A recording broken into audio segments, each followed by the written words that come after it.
Quero dar as boas-vindas, né, aos visitantes também que estão aqui. Não é prática nossa levantar, porque às vezes pode causar algum constrangimento, mas vocês são bem-vindos em nosso meio, sintam-se abraçados. Essa é uma igreja amorosa e participe, né, do culto e seja bem-vindo todas as vezes. Eu quero ler com vocês 1 Timóteo, do capítulo 1, versículo 12 até o 17. Mas eu quero ler onde que Paulo fala na primeira pessoa. Nós lemos esse trecho de uma maneira congregacional, né? Damos graças, né?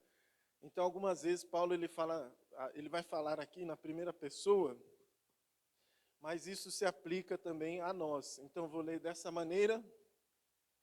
Afinal de contas, estamos num culto congregacional. 1 Timóteo, capítulo 1, versículo 12 até o versículo 17.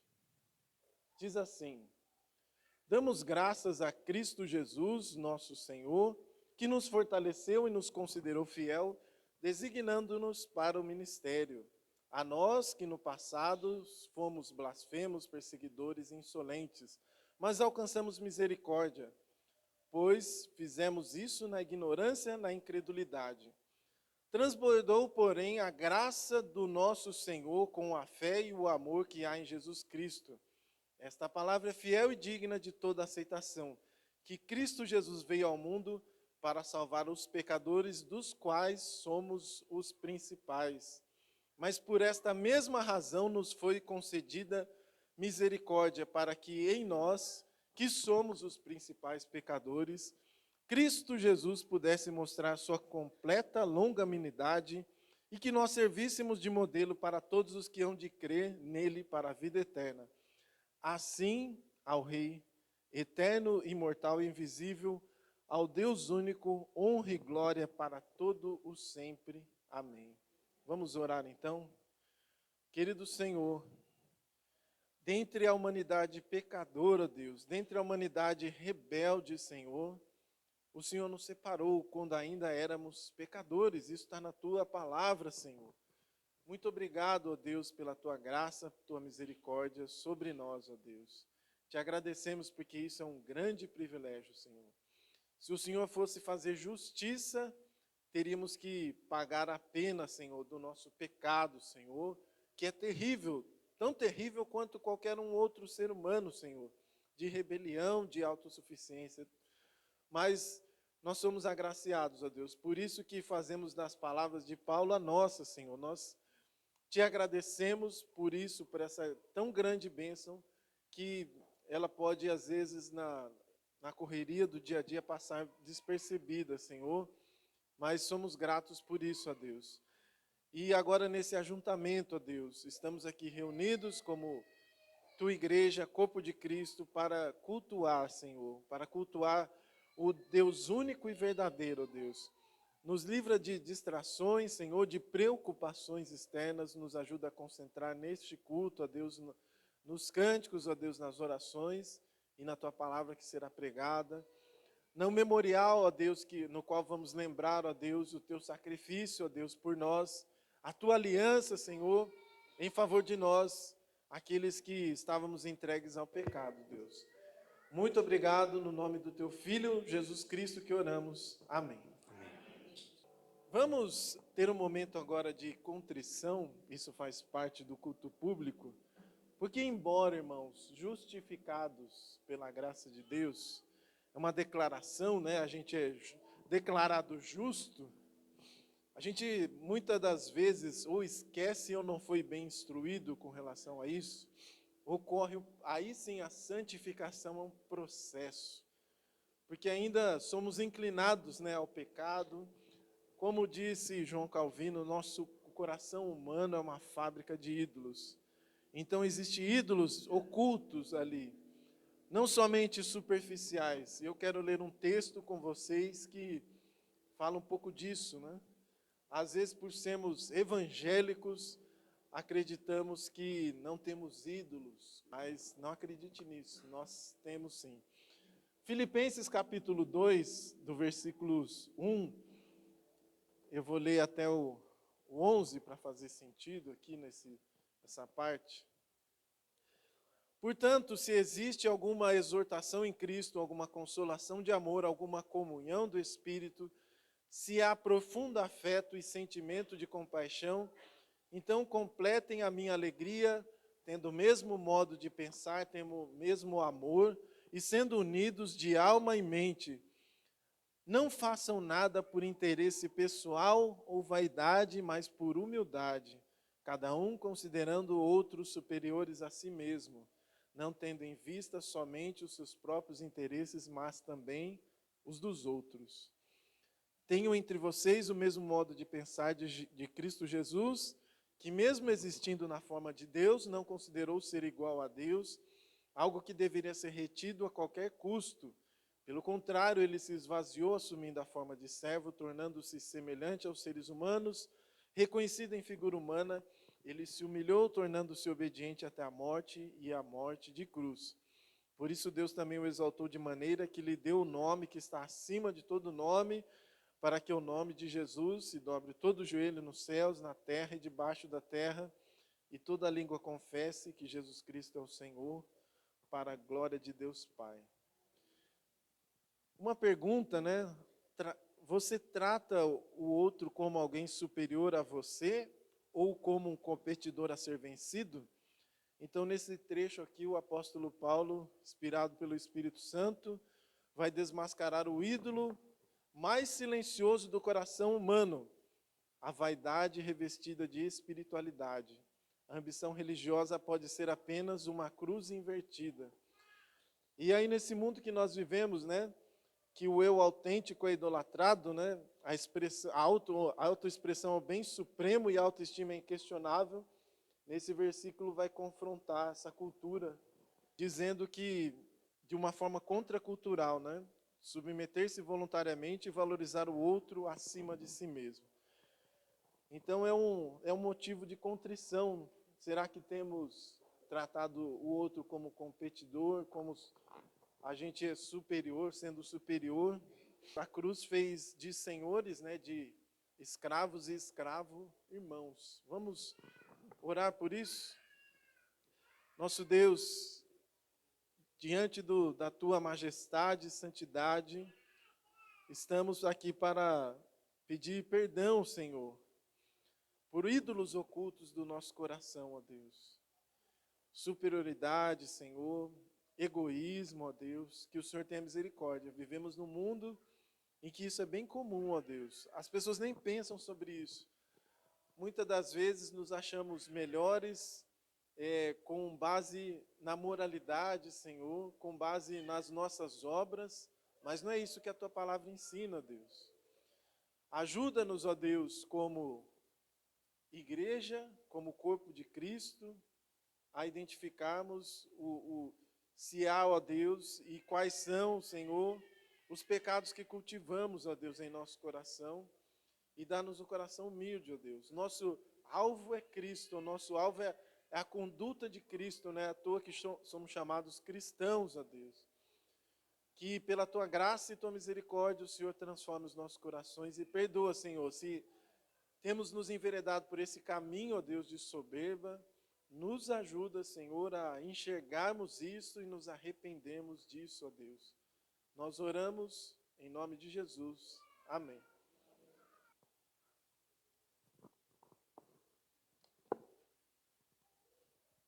Meus irmãos, mais uma vez, que a graça do Senhor Jesus continue com todos nós. Que bom que você está aqui nessa manhã. Que bom que Deus tem cuidado da sua vida, da sua saúde. Que Deus te abençoe nesses momentos, nessas gripes que tem grudado em nós, né? Tem se tornado quase que inseparável nesses últimos tempos. Deus tenha misericórdia de nós, né? Nos dê força redobrada. Mas nós não devemos parar de fazer as coisas que fazemos tão somente por causa disso. Deus nos mostrará os momentos, né, que precisamos recuar, precisamos tomar mais cuidado, mas a vida precisa prosseguir. Então, que Deus, meus irmãos, lhes conceda saúde. Precisamos de saúde. Ore uns pelos outros. Esse é o papel nosso como igreja de Deus. Já tivemos uma primeira parte ali embaixo, quando tomamos café. Isso foi intencionalmente preparado e pensado pelo presbitério para a gente ter esse tempo antes da ceia e do culto da manhã pelo menos uma vez ao mês, esse tempo que a gente pode sentar ali. Aumentamos o tempo, né? Recuamos um pouquinho para começar, 8h40. É cedo, mas ajuda aqueles que podem chegar um pouco mais cedo, sentar lá e ficar conversando. Aí eu, por exemplo, gosto muito de ficar sentado tomando café e conversando. Então, esse é o propósito, que a gente amplie a nossa comunhão, a gente se conheça um pouco mais, tá? E a gente esteja se preparando para esse momento agora, em que nós adoramos a Deus também com a ceia do Senhor. Eu quero convidar aqueles irmãos que vão nos auxiliar, nos ajudar aqui na distribuição dos elementos, que venham aqui à frente, por favor, para a gente dar sequência. A ceia do Senhor, meus irmãos, ela é uma obra magnífica de Deus. Nós não conseguimos abrilhantá-la mais. Com qualquer coisa que a gente possa fazer aqui na frente, a gente não melhora, porque ela por si, né, por si só, é uma grande obra de Deus. Tá? Então, nós celebramos a ceia do Senhor, não para nós fazermos algo melhor para Deus, mas é uma obediência. Nós celebramos a ceia do Senhor porque Jesus Cristo morreu na cruz pelos nossos pecados e nos ordenou que celebrássemos a ceia com os elementos do pão e do vinho. E nós fazemos isso é um memorial que nós trazemos diante de nós quando nós nos ajuntamos como igreja. Essa é a ordem, esse é o ensino. E nós praticamos isso em memória daquilo que Cristo fez, mas o que Cristo fez com reflexo nos dias de hoje, porque ainda hoje, e será sempre assim até Jesus voltar, Cristo estará transformando vidas. Aquilo que Ele fez lá na cruz do Calvário ainda traz efeito, produz efeito na vida de muitas pessoas que estarão crendo, ou estão e estarão crendo em Jesus Cristo como Senhor e Salvador. Esse foi feito. E em memória do que Cristo fez, né, nós celebramos. Ele falou, celebre a ceia do Senhor. Crianças, pergunte para os seus pais depois, o que significa isso? Para que eles te ensinem o que significa isso. E isso tem um efeito eterno, porque nós seremos levados ao céu de Deus, porque Cristo morreu na cruz do Calvário por nossos pecados. Isso é maravilhoso. Isso é um ato que, por si, pela obediência que nós fazemos aqui, Deus nos abençoa. A obediência diante de Deus é algo maravilhoso. Deus olha a obediência nossa como algo muito bom. E Ele nos abençoa nesse ato da obediência, da celebração. Aqueles que nos visitam, são membros de alguma igreja, não a nossa igreja aqui, mas são membros de alguma igreja, estão visitando hoje, porque estão passando aqui, mas são membros ativos, creem em Jesus Cristo como Senhor e Salvador, entendem a ceia como esse memorial que Jesus ordenou que a igreja celebrasse. Você está convidado a participar conosco, está de passagem, sentir o desejo, pode ficar à vontade. Nós normalmente franqueamos para a membresia da igreja, mas estendemos para essas condições também. Nós temos no nosso meio muitas pessoas que são convertidas, já creram em Jesus Cristo. Suas vidas estão seguras em Deus, né, por meio de Jesus Cristo. E às vezes ainda não devem participar, porque não se tornaram membro da igreja, dessa igreja local. Isso é importante. Então é importante que você passe por esse processo, a igreja possa dizer, em algum momento isso vai acontecer, né? Olha, nós afirmamos a fé desse irmão, dessa irmã. Então você faz parte desse rebanho aqui. Aí você deve participar da ceia. Nesse aspecto, a ceia não tem propósito ou sentido de salvação. É uma ordenança que deve ser obedecida pela igreja tão somente. Tá bom? Então aguarde mais um pouco. Nós estaremos nos reunindo em agosto, agora, se Deus permitir, estaremos tratando desse novo momento para a nova membresia desta igreja. Temos alguns que já estão há algum tempo se preparando para isso. Dessa forma, meus irmãos, em oração, em atitude de oração, nós vamos distribuir esses elementos, peguem, aguardem no seu lugar, guardem e aguardem, para a gente tomar junto, né?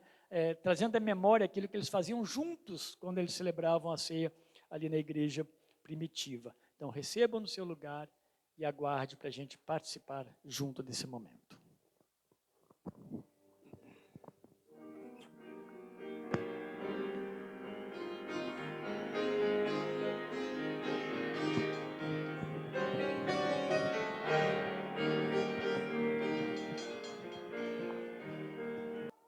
Nós vamos orar ao nosso Deus, depois eu vou ler a palavra e vamos dar continuidade. Nosso Deus, nós o agradecemos, Senhor, por podermos assentar, ó Deus, à mesa do Senhor, porque o Senhor nos chamou, Senhor Deus, por teu amor, graça e misericórdia, e nos colocou, Deus, nessa mesa, onde nós não merecíamos, éramos devedores, Senhor, não tínhamos como pagar, e o Senhor nos perdoou. Ó Deus, nós manifestamos, Senhor Deus, a nossa alegria, satisfação, ó Deus, e pleno contentamento no Senhor, por esse amor, ó Deus, e por essa honra que nos concede, de podermos, Pai, como filhos do Senhor, agora, ó Deus, salvos, podermos, ó Deus, celebrar com alegria e gratidão no nosso coração o grande feito redentor de Jesus Cristo ali na cruz do Calvário.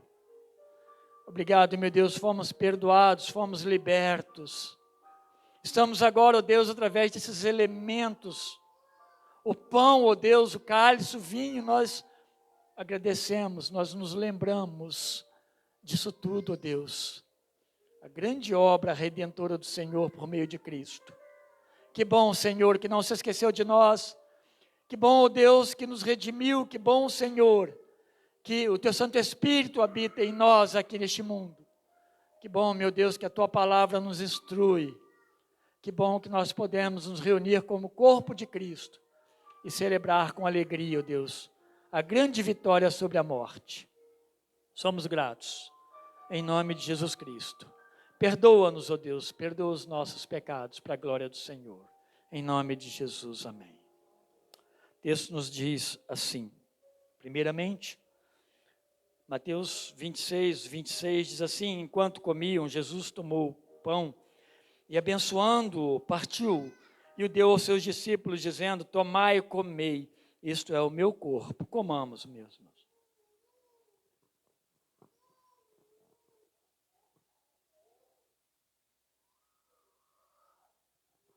Na sequência,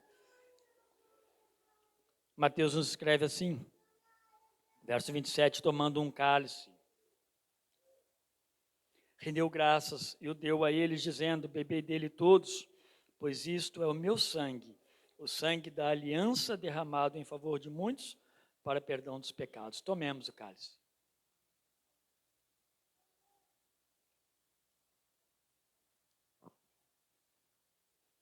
Graças a Deus, meus irmãos, que Deus nunca tire de nós, de mim, de você, esse privilégio, né, de nós podermos estar aqui e participar disso. E que desperte nos corações ainda que não estão tendo essa oportunidade, esse desejo por amarem Jesus Cristo e desejarem ser seus discípulos.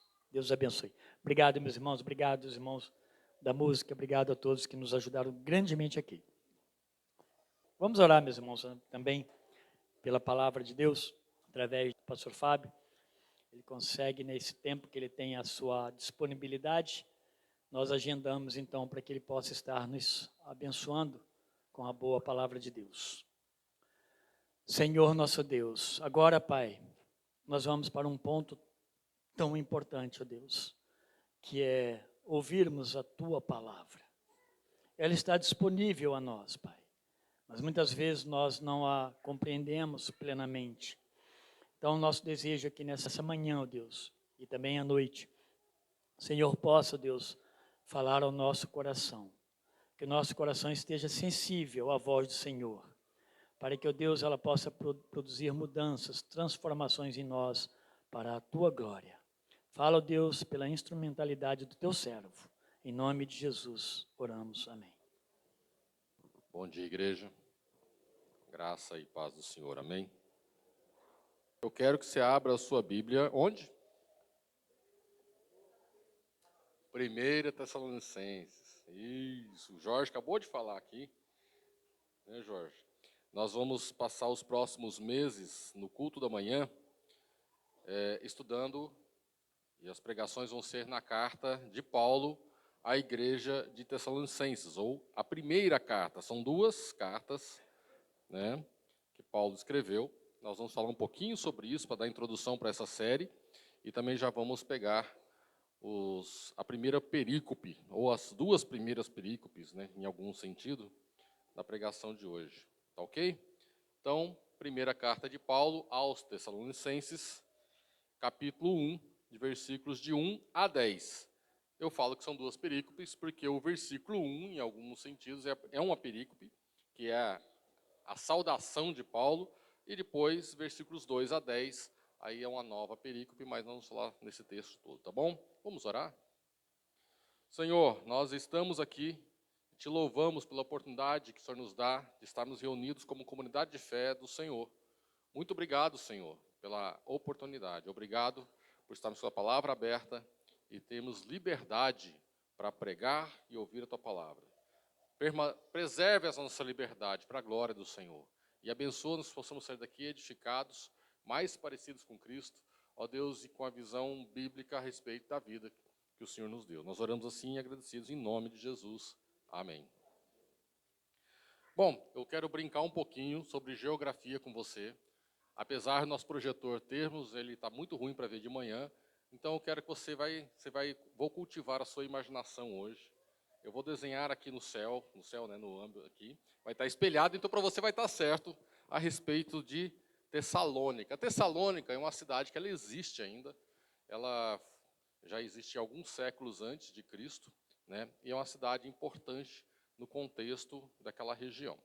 Se você conhece um pouquinho de geografia, você imagina, né, tem uma região aqui que é o Mar Mediterrâneo, que é ao sul, é a África, e se você olhar, né, no caso à minha direita ou à sua esquerda, é o Oceano Atlântico. Então tem a Península Ibérica, com Portugal, Espanha, parte da França aqui, né?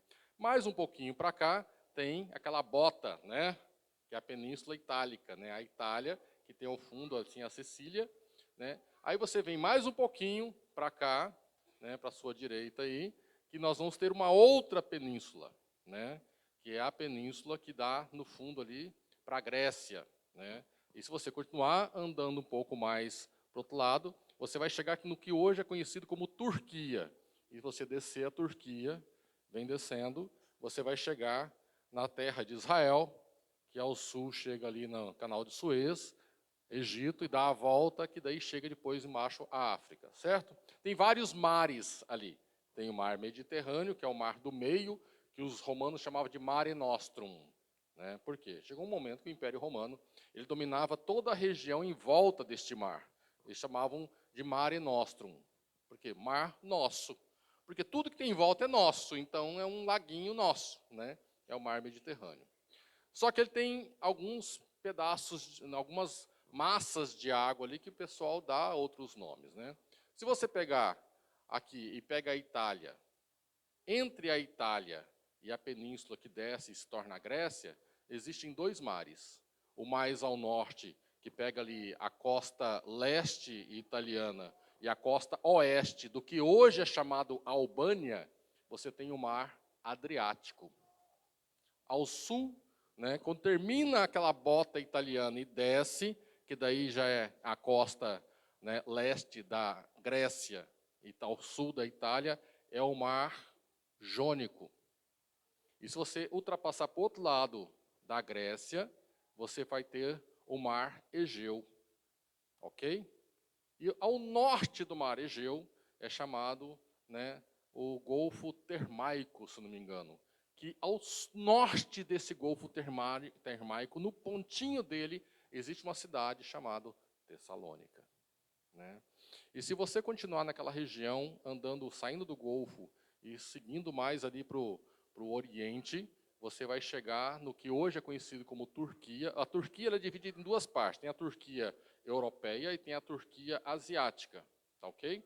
Tem ali um golfo que passa ali, né, que é o Estreito de Bósforo, que passa bem no meio da cidade chamada Istambul, né, que é o único acesso para o Mar Negro, que vocês ouvem bastante falar sobre a guerra na Ucrânia, que, né, ao norte do Mar Negro fica a Ucrânia, entendeu? E ao sul ali a Turquia e toda aquela região, ok? Então, assim, o mundo começa a ficar meio pequeno, né, quando você começa a pensar sobre isso, né?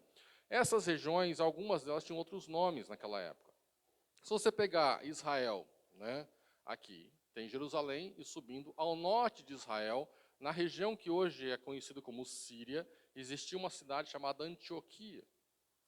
E Antioquia é uma cidade muito importante para o nosso conhecimento aqui. É lá que Paulo, né, ou antigo Saulo de Tarso, o que acontece? Uma vez ele está perseguindo os judeus, né, os cristãos, perdão, perseguindo os cristãos, ele é judeu, perseguindo os cristãos, achando que está fazendo uma benfeitoria para a fé, no caso judaica. Ele cai da montaria, o Senhor aparece para ele, né, porque aparece para a montaria, ele cai lá, ele fica cego, ele se converte ao Senhor, né, ele vai para a casa de um homem, e de lá ele tem toda uma história, ele tenta começar a pregar, só que as pessoas conhecem Paulo como perseguidor, e depois ele fica 3 anos praticamente oculto, né, e ele vai lá para Antioquia. Barnabé pega Paulo, leva ele para Antioquia e discipula Paulo, né, que agora é Paulo, não é mais Saulo. Então, Barnabé é um nome importante. Lembra aquele homem piedoso, né, da musiquinha, né, cheio de temor e fé? Esse é Barnabé, né? Barnabé, ele discipula Paulo. E chega um momento que a igreja de Antioquia ela é tocada pelo Espírito Santo e ela promove uma viagem missionária e ela separa algumas pessoas. Separou Saulo de Tarso, mas antes é interessante, ele separou a Barnabé, depois Saulo, que é Paulo, e outros nomes. E é muito interessante que no começo da narrativa, lá em Atos, fala assim, Barnabé e Paulo, Barnabé e Paulo, Barnabé e Paulo, Paulo e Barnabé, Paulo e Barnabé, Paulo, Paulo, Paulo, Paulo, Paulo, Paulo. Né? Não dizendo que é mais importante, mas Paulo ele ganha uma proeminência muito grande. É muito interessante que essa primeira viagem missionária, ele sai ali para o norte de Antioquia e passa toda essa região que é chamada de Ásia Menor, né? Ele faz um círculo voltando ali da primeira viagem missionária, fazendo os relatos. Essas viagens demoravam anos. Eles ficavam meses e meses em uma cidade, depois ia para outra, ficavam meses plantando igreja e voltavam. Né? Eles fizeram essa viagem missionária. É interessante que nessa primeira viagem missionária foram Barnabé, Paulo e também foi um tal de João Marcos. Né? Em algum momento, João Marcos, vendo as pauladas que Paulo e Barnabé tomavam, as pedradas que eles levavam, aí João Marcos falou, o quê? Tá para mim não. E João Marcos volta para trás. Os outros dois continuaram. Aí chega um momento que Paulo e Barnabé decidem fazer uma segunda viagem missionária, e é nesse momento que os dois se desentendem, porque Barnabé quer levar João Marcos, e Paulo entende que João Marcos não serve para aquele tipo de trabalho, porque ele fugiu por causa da perseguição na primeira viagem. Aí há um desentendimento entre esses dois líderes. Barnabé ele vai para Creta com João Marcos, e Paulo pega Silvano e faz a segunda viagem. Aqui que entra a Tessalônica. Quando Paulo e Silvano sobem, eles saem de Antioquia, que é conhecida a Síria, eles passam por uma cidade chamada Derbe, eles passam por Icônio, Listra, e chegam em Antioquia da Psídia. É outra Antioquia, tá, gente? Mas é interessante quando ele passa em Listra. Em Listra, ele conhece um jovem chamado Timóteo. Já ouviu falar de Timóteo? Nós lemos um texto hoje, e é uma carta endereçada a Timóteo. Timóteo vivia em Listra. E é muito interessante que, muito provavelmente, a família toda de Timóteo veio à conversão por causa de Paulo. Né? Ele foi criado com a sua avó Lloyd, que era temente ao Senhor, eram judeus, temente ao Senhor, e eles se convertem e são criados agora na fé cristã. E, passando por Listra, Paulo e Silvano, Timóteo entra na comitiva de Paulo. E eles seguem viagem. Só que eles não vão para hoje o que é chamado de Istambul. Né? Porque essa cidade é importante também. Essa cidade sempre existiu, mas tinha outros nomes. Na época era Bizâncio, depois virou Constantinopla, depois Istambul, que fica no Estreito de Bósforo, que é ali na região da Turquia. Ele veio por baixo, ele veio por Troade, cruzou esse canal e foi parar do outro lado ali, já onde né? Hoje é a Turquia europeia, perto da Macedônia, perto da Albânia, e ele começa a chegar por Filipos e outras. Ele entra numa via chamada Via Egnácia. Vocês ouviram falar que uma das grandes contribuições do Império Romano para a Europa como um todo, a Ásia Menor, são as vias romanas. Os romanos eles eram muito bons em algumas coisas. Na arquitetura eles eram excelentes. Eles construíam estradas muito bem pavimentadas. Eram estradas que elas tinham mais ou menos 6 metros de largura, porque era a largura que passavam 2 carroças do Império Romano e todo o exército, né, a legião romana, para algum lugar em deslocamento das regiões. E ali era calçamento de pedra, e ela era coberta com areia endurecida, que era uma espécie de cimento primitivo, e essas estradas duraram durante muito tempo. E é muito interessante que essa via Egnácia, que ela vai desde o que nós conhecemos hoje como Istambul, até... como que é o nome da cidade agora?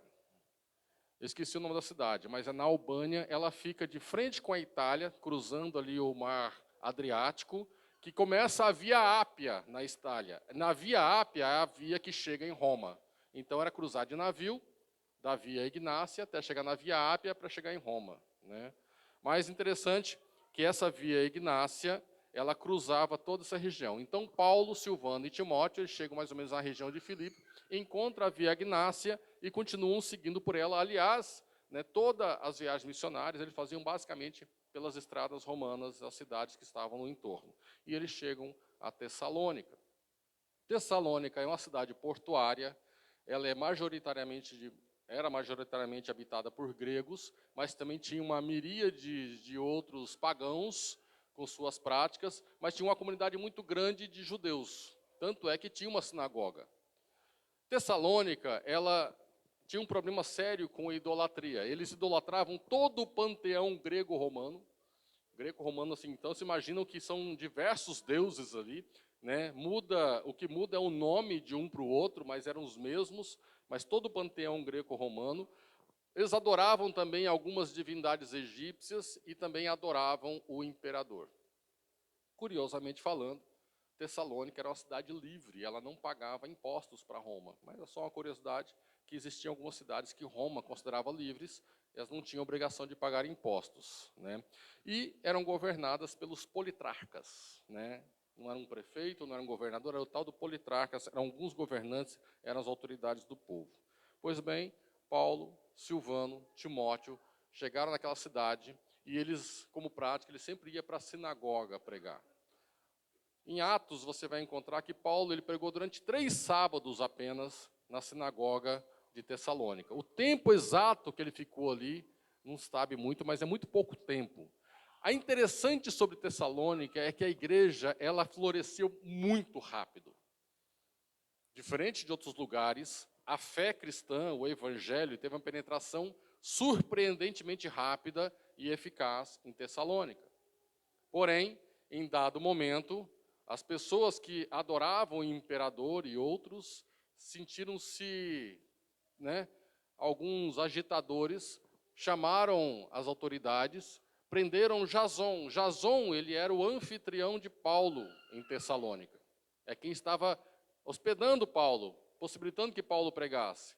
Prenderam Jason, levaram ele diante dos politrarcas, das autoridades, e com isso Paulo, Silvano e Timóteo precisaram sair às pressas da cidade e continuaram viagem. E a viagem de Paulo continua, e ele continua por terra, ele desce a Grécia, desce inclusive até Atenas, de Atenas ele chega em Corinto. E é importante isso, que em Corinto ele passa 18 meses. Pois bem, Paulo tinha escrito apenas uma carta até então, que é Gálatas. Apenas Gálatas ele tinha escrito até então. Só que dele chegando em Corinto, como ele saiu às pressas de Tessalônica, ele envia Timóteo de volta para Tessalônica para tirar notícias, receber notícias, saber como que está o povo, que a fé expandiu, ela teve êxito, como que foi essa igreja, ela está bem, não está, sumiu, como que está? Aí Timóteo volta, e tudo lá demora meses, né? Naquela época, Timóteo volta e ele encontra alguns cenários em Tessalônica. Depois de alguns meses em Tessalônica, ele volta a se encontrar com Paulo em Corinto. E aí que nós encontramos, então, os motivos pelas quais a carta de Tessalônica foi escrita. Porque nós temos um problema, porque se a gente ler a carta de Tessalônica achando que é para nós vamos ficar muito felizes, muito alegres, nós vamos ficar assim, coração cheio, falar assim, esse sou o cara, eu sou esse, né? Aí você vai estar enganado e você vai perder muito daquilo que Deus tem para falar com você através das palavras de Paulo aos de Tessalônica. Muito bem, esse pessoal abraçou a fé com uma sede sem tamanho, que Paulo até então não tinha visto. Só que ele saiu às pressas de lá. E entre ele sair e Timóteo voltar, a mortandade na época era muito fácil, as pessoas morriam muito fácil, assim, a expectativa de vida era baixa. Muitas pessoas, dos cristãos inclusive, haviam morrido.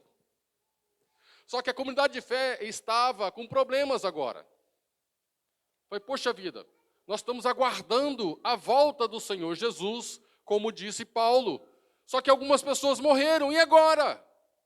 Porque na cabeça deles, eles haviam entendido que a vinda, ou retorno, a volta de Jesus, era para aqueles dias. Ou seja, durante o tempo de vida deles aqui na terra. Então, alguns morreram, e agora?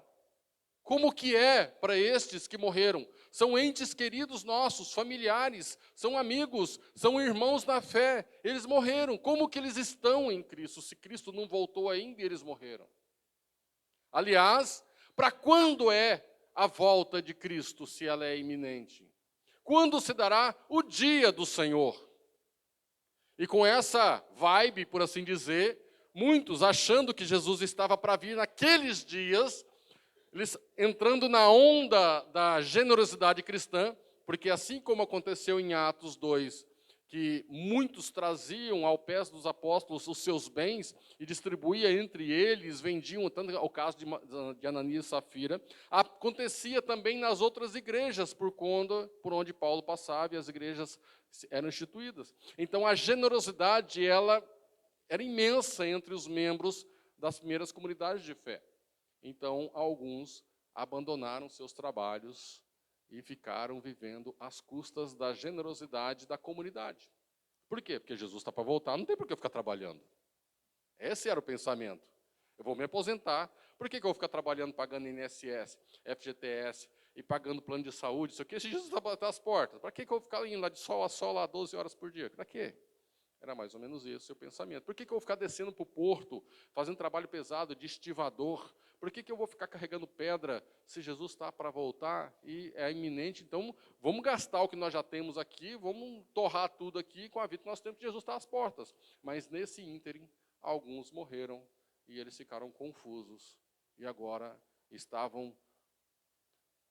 Chegou Timóteo, só que esperavam Paulo, porque Paulo prometeu que voltava. Aí eles falam assim, poxa, mas era Paulo para vir, não o Timóteo. Veio o novinho, o velho, o experiente não veio, veio o inexperiente. Eles ficaram confusos com isso, eles tinham saudade de Paulo e foram algumas cobranças. E quando Timóteo vem, volta para Corinto, e Paulo está em Corinto ainda, Paulo escreve a carta de 1 Tessalonicenses. Mais ou menos 3 semanas a 1 mês depois, Paulo escreve a segunda carta. Então, a segunda carta ela é imediatamente quase que após a primeira. Só que no alvo do nosso estudo é 1 Tessalonicenses. Existem variações, existem mudanças, tem outras ênfases em 2 Tessalonicenses, mas nós vamos falar nessa série apenas de 1 Tessalonicenses. Ok? Abre então sua Bíblia, 1 Tessalonicenses, capítulo 1, versículos de 1 a 10. Eu vou ler na minha versão, vou ler em 2 versões aqui. Tá? Vou ler primeiro na ARA, que é a Almeida Revista Atualizada, e depois eu vou ler na NAA, que é a Nova Almeida Atualizada. Diz assim, Paulo, Silvano e Timóteo, à igreja dos Tessalonicenses, em Deus, Pai e no Senhor Jesus Cristo, graça e paz a vós outros. Damos sempre graças a Deus por todos vós, mencionando-vos em nossas orações e sem cessar, recordando-nos diante do nosso Deus e Pai da operosidade da vossa fé, da abnegação do vosso amor e da firmeza da vossa esperança em nosso Senhor Jesus Cristo. Reconhecendo, irmãos, amados de Deus, a vossa eleição. Porque o nosso evangelho não chegou até vós tão somente em palavra. Desculpa. Tão somente em palavra, mas, sobretudo, em poder no Espírito Santo e em plena convicção, assim como sabeis ter sido o nosso procedimento entre vós e por amor de vós.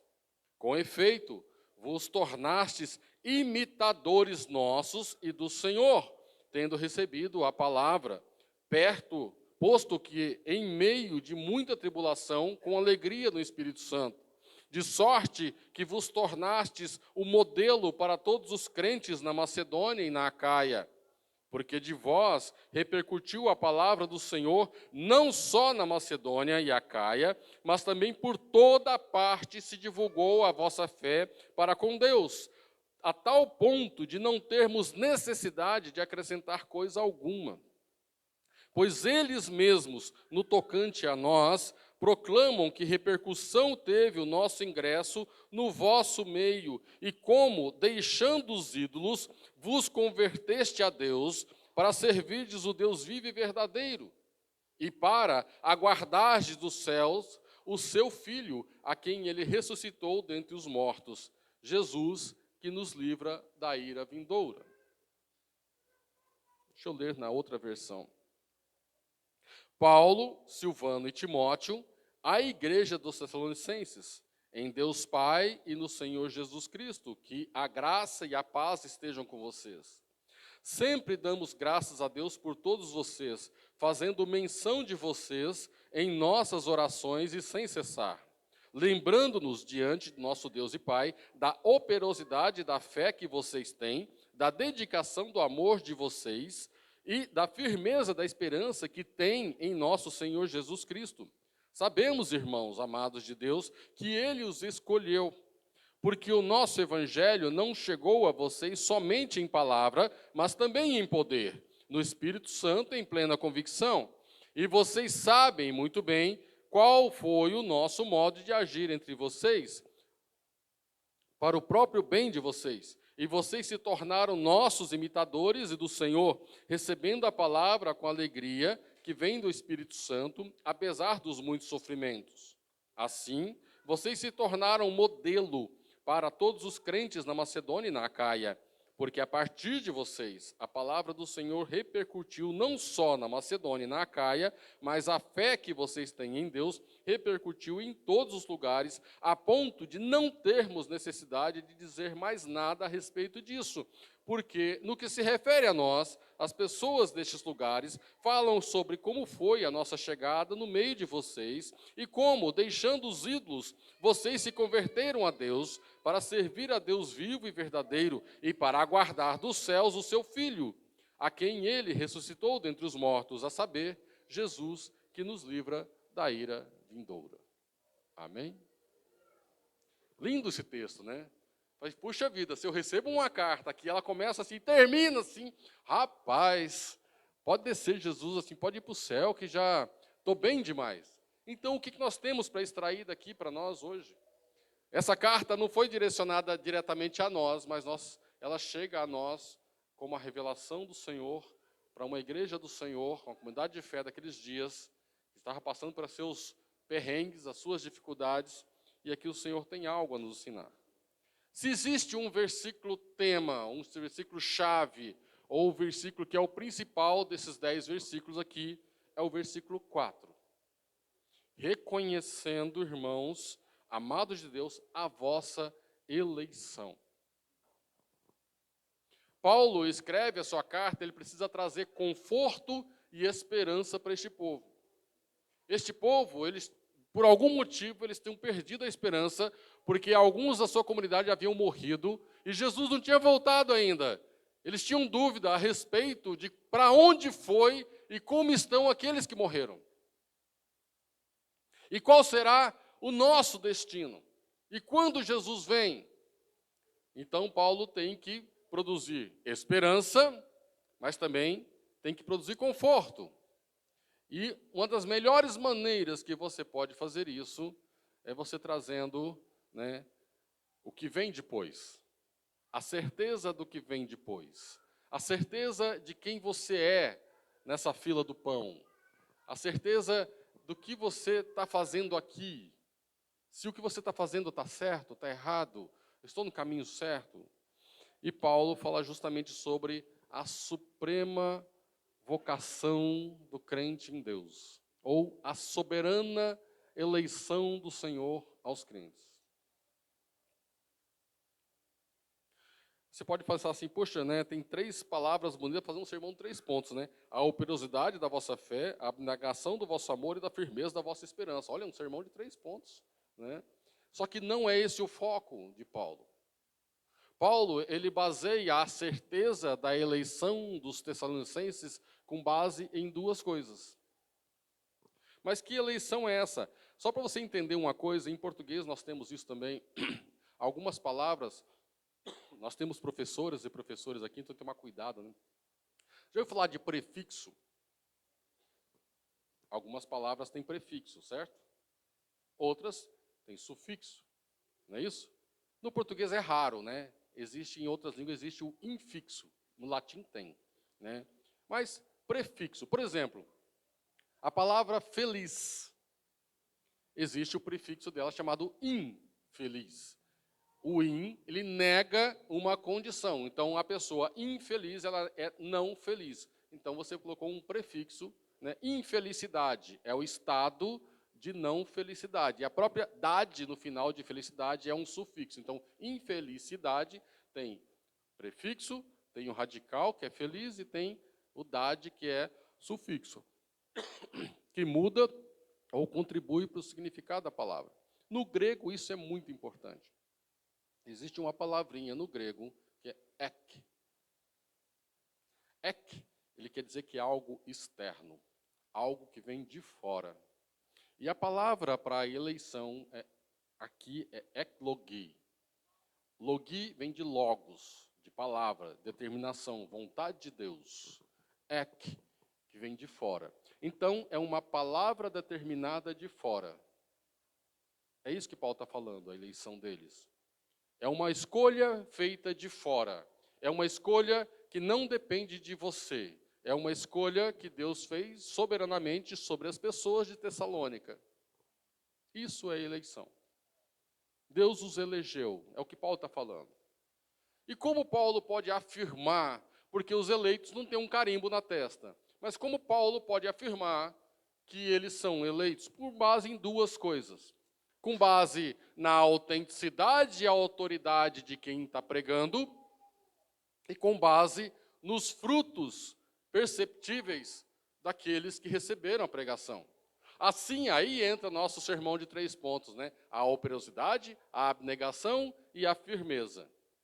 Lembra na pregação anterior que nós fizemos em Lucas 6, quando Jesus fala sobre a parábola da árvore, que não pode uma árvore boa dar fruto mau, e não pode uma árvore má dar fruto bom? Não é o fruto que determina a árvore. Tipo, né? Não é a goiaba que determina se a planta dela vai ser uma goiabeira ou qualquer outra coisa. É o caráter da árvore que determina o fruto. Né? Uma goiabeira sempre vai dar uma goiaba. Uma goiabeira branca, inclusive, só vai dar goiaba branca, né? Ou vermelha. Mas você sabe que é uma goiabeira por causa das características do fruto, mas não é o fruto que determinou a árvore. É a árvore que diz como vai ser o seu fruto. E Jesus está falando isso a respeito da pessoa boa e da pessoa má. Que o homem bom tira o bom tesouro, né? Tira o bem do seu bom tesouro. E o homem mau tira o mal do seu mau tesouro. A árvore boa vai dar fruto bom e a árvore má vai dar fruto mau. O espinheiro vai dar os seus cardos e espinhos. A figueira vai dar figos. Assim como a goiabeira vai dar goiaba. E aqui ele está falando algo semelhante. Então, o eleito, ele dá frutos de eleito. Mas não são os frutos que determinam se a pessoa vai ser eleita. Ou seja, não adianta a pessoa seguir uma regrinha para fazer coisas para dizer, eu sou eleito. Não, a eleição ela é anterior. Aliás, a mesma coisa da árvore. A árvore, quando define que uma árvore vai ser algo? É antes da semente, inclusive. Tá bom. E aqui Paulo está falando, por conta do fruto que vocês demonstram, eu posso dizer se vocês são eleitos ou não. E Paulo está usando esse exemplo. Olha só que interessante que ele fala aqui. Recordando-nos diante do nosso Deus e Pai da operosidade da vossa fé, da abnegação do vosso amor e da firmeza da vossa esperança em nosso Senhor Jesus Cristo. Reconhecendo, irmãos, amados de Deus, a vossa eleição. O que Paulo está falando assim, o que eu vejo em vocês me torna perceptível o que Deus fez em vocês. Me torna perceptível que Deus os elegeu. Mas por que ele pode dizer essas coisas? Olha só que interessante. Se você olhar no versículo 6, olha o que o versículo 6 diz. Com efeito, vos tornastes imitadores nossos e do Senhor, tendo recebido a palavra. Eles são operosos, aliás, não, abnegados, perdão, são abnegados no seu amor. Eles estavam tão afeitos e afoitos, por assim dizer, pela palavra pregada, de apegar aquilo, que eles se tornaram imitadores de Paulo, imitadores do Senhor. Assim, o que eu preciso mudar na minha vida? A partir dessa mensagem, algo precisa mudar. E eu preciso saber o que precisa mudar, porque eu não posso mais continuar do jeito que eu era. Ou seja, você chega diante de Jesus do jeito que você é, mas você não sai do mesmo jeito. Com Jesus, pau que nasce torto não morre torto. Ele é um carpinteiro. Não é? E não é? Ele é um carpinteiro. Então, o ditado de que pau que nasce torto morre torto, com Jesus não é assim. Então, quando você chega diante do Senhor de um jeito, você não pode sair do mesmo jeito. É por isso que a gente fala, quando você entra numa igreja para ouvir a pregação, você não pode sair do mesmo jeito que você entrou. E se você sai meramente confortado, tudo bem que a pregação ela traz conforto, mas você tem que sair ferido. Você tem que sair ferido.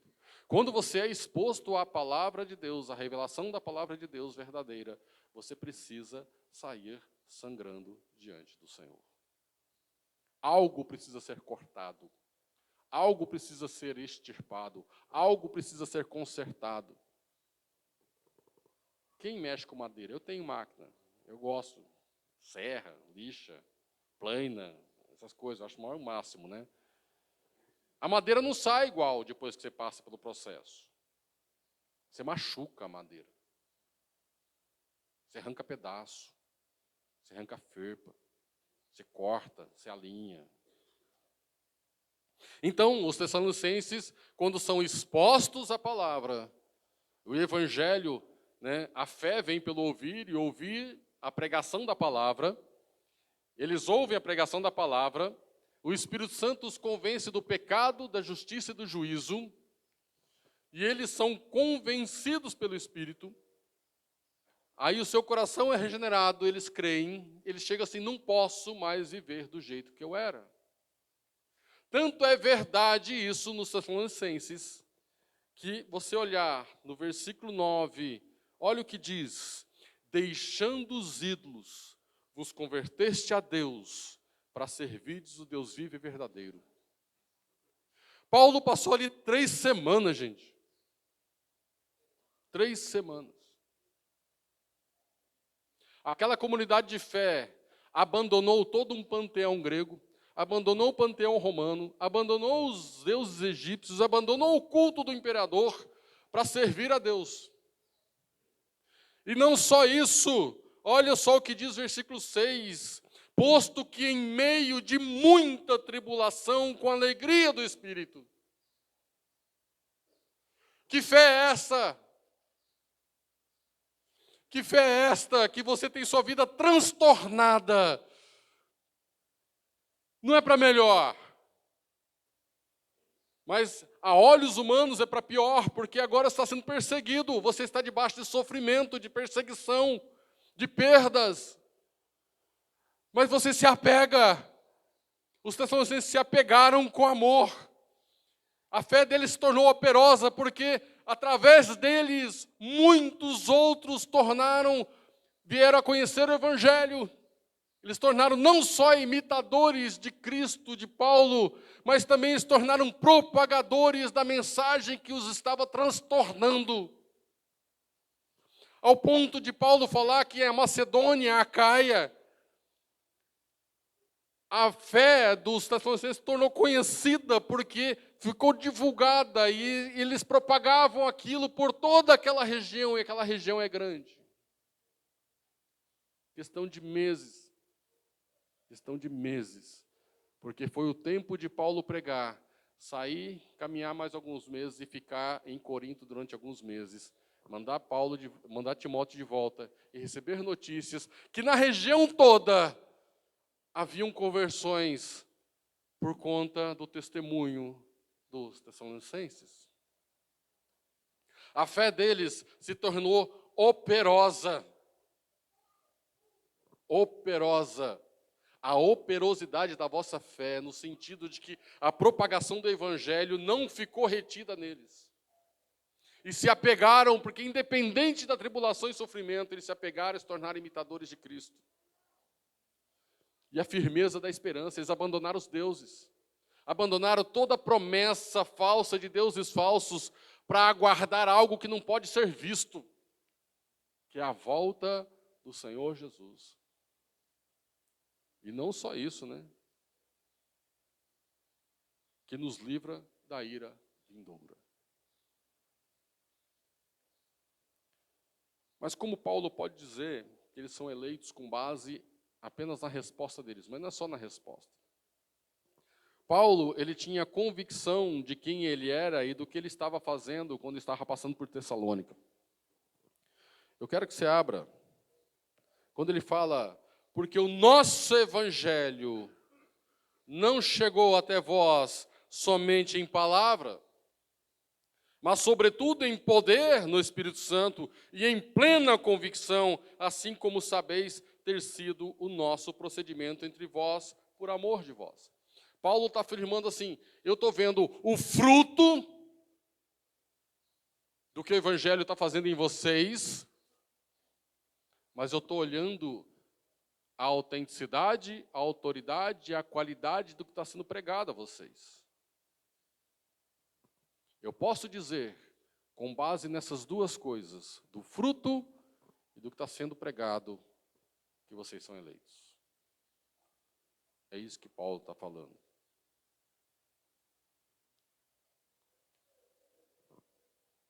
1 Coríntios 2:2.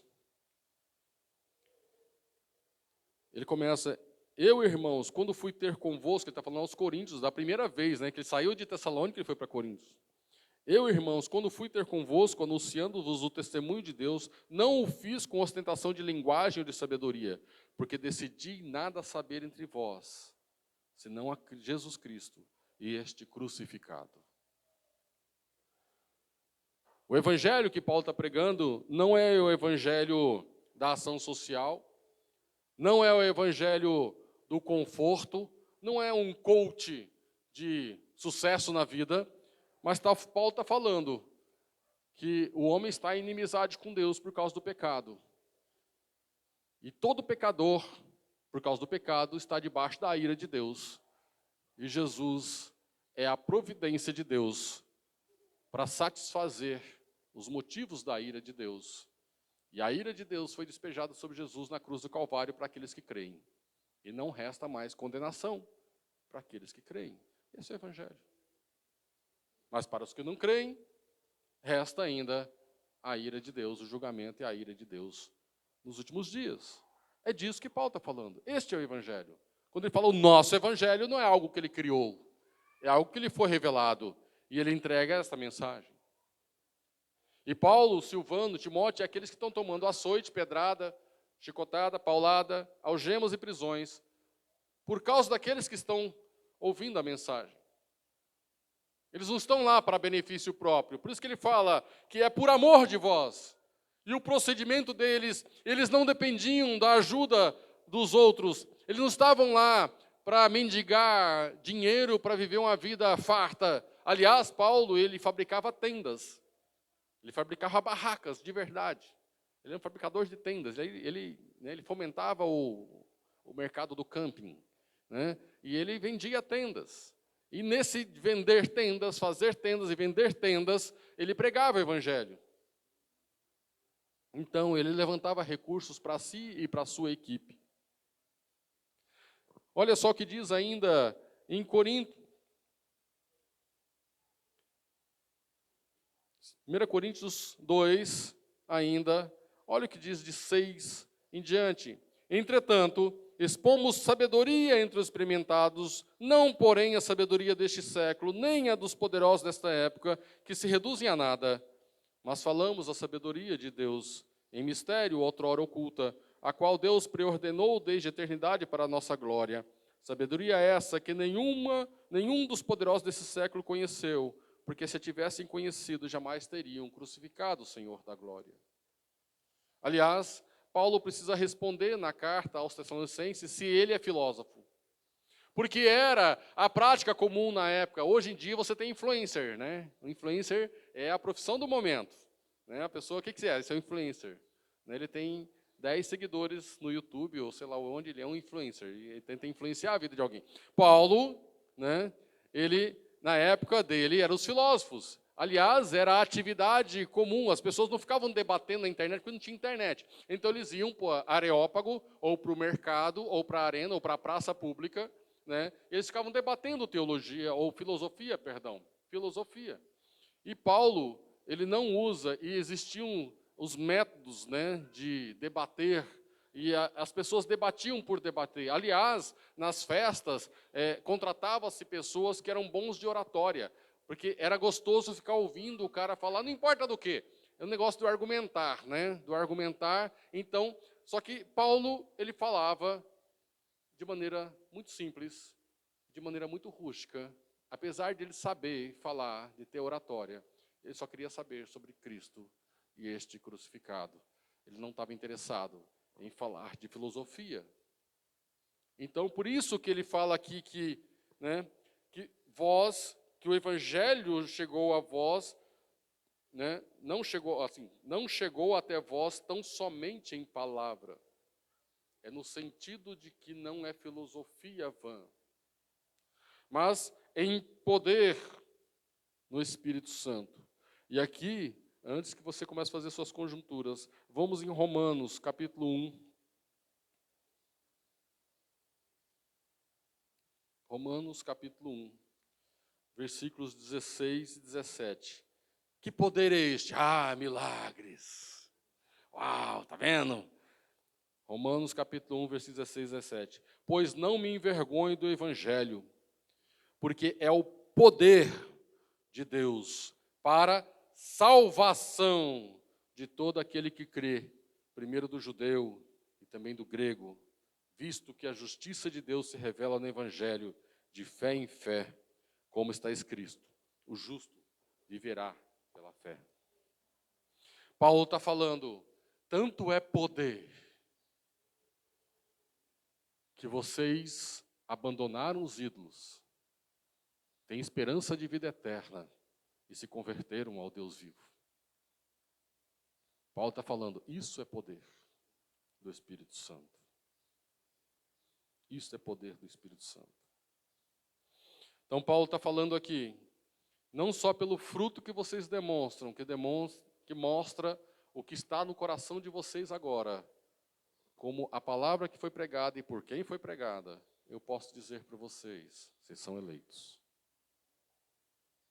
Na manhã de hoje, olhando para essa carta de Tessalonicenses, são palavras muito belas que alguém pode dizer sobre alguém. A operosidade da vossa fé, a abnegação do vosso amor, a firmeza da vossa esperança no Senhor Jesus.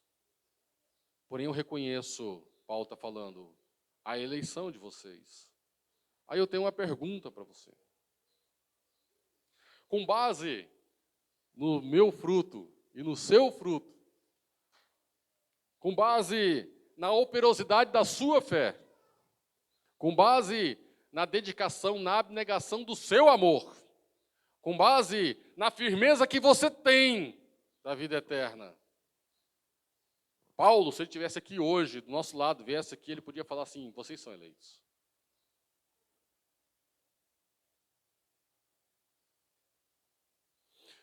Com base nisso que nós estamos falando, a respeito de como a palavra foi trazida, se há mudança de vida, se há transformação, se há convicção no Espírito Santo, é verdadeira? Nós podemos nos chamar eleitos? Nós podemos olhar dos versículos 6 até o 10 e olhar, puxa vida, eu me tornei, de fato, eu não consigo ser diferente, eu sou imitador de Cristo. Não é um esforço. Eu não sei mais ser diferente. Eu não sei mais buscar coisas que eu buscava. Eu me tornei modelo da fé. Não sei ser diferente disso, porque a goiaba, ela não sabe ser maçã. Ela só sabe ser goiaba. Pode ter bicho. Tem bastante. A branca, então. É que a branca a gente não vê, né? Tá bom. Mas a goiaba não sabe ser outra coisa. O figo não sabe ser outra coisa. Então, o crente convertido em Cristo, ele não sabe ser outra coisa. A sua fé, ela vai ser operosa. O seu amor vai ser abnegado. E a sua esperança vai ser firme. Agora, se algo está ofuscando, aconteceu isso com os Tessalonicenses. Eles estavam com dúvidas. E Paulo está aqui para ajudá-los. E é justamente por isso que o Senhor nos coloca pastores, líderes e pregam para a gente.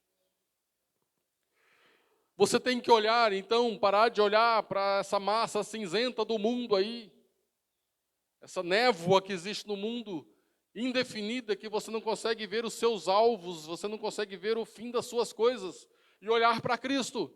Não é à toa que Paulo mesmo fala lá aos Colossenses: buscai as coisas lá do alto, pensai nas coisas lá de cima. Buscai as coisas em Cristo, porque a sua vida está oculta nele e vai ser revelada no dia da revelação dele. Aquilo que importa para você está escondido em Cristo. É isso que Paulo também está falando, de certa forma, aos Tessalonicenses. Depois, mais tarde, ao longo da carta, ele vai explicar a respeito daqueles que morreram em Cristo, a respeito do dia do Senhor, a respeito da volta de Cristo, a respeito da vida cristã aqui, esse negócio de não trabalhar, esse negócio de continuar fazendo os mesmos pecados da época que era pagão. Mas, por enquanto, Paulo está falando assim: olha, é possível ver o fruto da conversão de vocês. E com base naquilo que eu preguei para vocês, e com base naquilo da resposta que vocês deram, eu posso dizer: vocês são eleitos. E essa é toda a esperança que você precisa ter, porque você está apegado em Cristo. E lá em Romanos, depois Paulo escreve que nada pode nos separar do amor de Cristo. Nada. Nem altura, nem profundidade, nem largura. Nada pode. Sejam sobre a terra, embaixo da terra, nos mares, nada pode nos separar do amor de Cristo. Porque a ira despejada sobre Cristo na cruz já foi paga uma vez por todos para aqueles que creem em Cristo. Mas para os que não creem, ela está reservada e aguarda a consumação de todas as coisas. Nós celebramos a ceia. Nós somos daqueles que creem. Então nós podemos testemunhar e lembrar do sacrifício de Cristo, mas também é um memorial, mas também é um memorial escatológico. Nós apontamos para algo até que Ele venha, até que Ele venha. Até que Ele venha. É um ato de esperança. Você participar da ceia é um ato de esperança. É um ato de resistência. Assim, eu aguardo a vinda do meu Senhor. Eu estou profetizando que Ele vem, porque eu creio que Ele vem. Então eu participo, porque aquilo que Ele fez, eu ainda vou cear com Ele lá e estou aguardando a vinda dEle. Então eu faço. Eu participo. Eu zelo pela minha vida aqui, para não perder a esperança, para não estragar meu testemunho, porque de repente eu olhei para a nebulosidade dessa vida. Amém? Então, que o Senhor possa ajudar a gente aqui, como comunidade de fé, ao assistir a carta de Paulo aos Tessalonicenses e ver no desenrolar dela que a nossa esperança na volta de Cristo e de uma vida com Ele se intensifique cada vez mais.